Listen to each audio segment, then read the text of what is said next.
Alright, so here we're going to take the second derivative of these functions to analyze concavity and figure out the intervals in which the graph of the functions are concave up and concave down. So what I'll do is that I will explain this question here, then I'll ask you to try this one by yourself. And then afterwards I will explain it as well. You can try it on your notebook, on the back of a napkin, whatever you have available. So first things first, let's do this one, and I will take the first derivative to get started, and then the second derivative. So I'm assuming that, of course, you know how to take the derivative of polynomials. So bring down the 4 over here, get 4x cubed, because subtract 1 from the 4. Over here, bring down the 3, multiply by 2, so get negative 6x squared, because subtract 1 from 3. Over here, multiply the 2 by 12, so that's negative 24x. Then, the derivative of 4 is 0, because that's just a constant. Then we take the second derivative. Bring down the 3, multiply by 4, I get 12x squared. Bring down the 2, multiply by 6, so I get negative 12x. And then I get negative 24. Great. So now, what do we want to do? We want to set the double derivative equal to 0. Okay, to find the values of x in which we can find inflection points. So first I'll factor out a 12 here, so get x squared minus x minus 2 equals 0. And look at this, we can easily factor this trinomial, can't we? Yes, we can. If you need any reviewing on trinomials, you can try to check out our website. We have tons of questions on that, tons of videos. So two numbers that multiply to negative 2 add up to negative 1. It would be negative 2 and positive 1. And so x is going to be negative 1 and positive 2. Okay, so those are values of x in which the function will change concavity. So I have negative 1 and positive 2 for f double prime of x. Great. Now what will I do? I'll plug in a value into f double prime that is smaller than negative 1. Okay, so double prime is right here. So if I plug in a negative 2, for example, I get 12 times negative 4, right? Negative 2 minus 2 times negative 1, because negative 2 plus 1, negative 1. So positive times a negative is a positive. So I get a positive value there. So the graph is concave up here. Then it will change concavity at negative 1.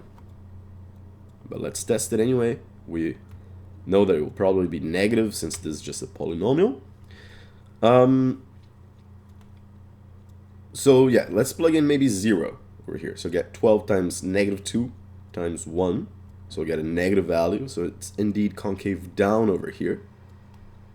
And it's going to change concavity again at 2. Then I'll plug in a value perhaps of 3, a number bigger than 2, right? So 12 times 3 minus 2 is 1. So 12 times 1 is 12 times positive 4, because I'm plugging in the 3 here. So that will be a positive number as well, so it's concave up. So the graph is concave up when x is smaller than negative 1 or bigger than 2, and concave down between negative 1 and 2. Great. So now, of course, you can check out or try this question and take the second derivative of it, set it equal to 0, and figure out where it's concave up and concave down. So the first derivative will just bring down the 4, 8x cubed.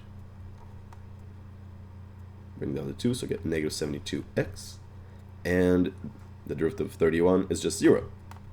Then I'll take the second derivative. So 8 times 3, 24x squared minus 72. I'll set that equal to 0. Then I can factor out a 24 here.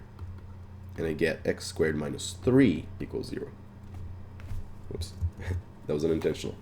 So now we want to solve for x, right? The 24s can go.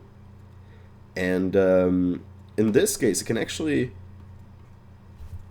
Well, I'll do it this way, actually. I'll go x squared minus 3 equals 0. So x squared equals 3. Take the root of both sides. I get x is equal to plus or minus the square root of 3. So negative root 3 and positive root 3. Then I will plug in values. Oh, whoops, that's the second derivative. We'll plug in values in each area here into the second derivative. So let's say I'll plug in negative 2, because that's smaller than negative root 3, which is around negative 1.73, I think, into the second derivative. So y double prime is equal to 24 times negative 2 squared minus 72. So negative 2 squared is 4. 4 times 24 is 96, if I'm not mistaken. So that will be a positive value, 96 minus 72. So the function's concave up here, since the double derivative is positive. And, okay, what about negative between negative root 3 and 3? I'll plug in 0, because that's in between the two numbers. So y double prime will be equal to 24 times 0 squared minus 72, and that's a negative number. So the function's concave down here. Then finally I'll plug in maybe 10 over here. It's a big value, much greater than root 3, that falls in this area. So f double prime there will be 24 times 10 squared minus 72, and that's definitely going to be a huge positive number. So the graph of the function is concave up there. So the function will look something like this: concave up, concave down, concave up again. So something like the previous one. And the inflection points are at x equals negative root 3 and x equals positive root 3. And that's it. If you'd like, you can plug them into the calculator, into your graphing calculator to see what they really look like, and we're done.